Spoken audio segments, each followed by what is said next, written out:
When running a virtual meeting, it is difficult to see participant engagement. Presenting online is much more challenging than speaking to a live audience, but these 5 tips will help you keep your attendees engaged. Number 1, incorporate videos. Playing videos during your meeting will not only give you a break, but will give the audience the opportunity to hear a different voice and add interest to the information being presented. Number 2, launch a poll. Polling questions help facilitate a two-way communication with the audience, one of the top benefits of virtual meetings. Number 3, keep chat open.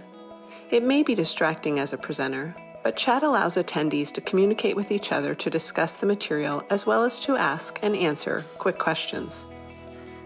Number 4, use breakout rooms.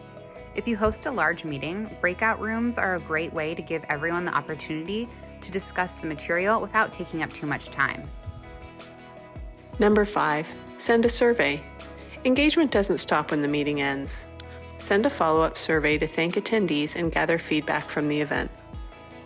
The key to creating a positive experience in virtual meetings is ensuring the attendees are engaged from start to finish. Thanks for watching.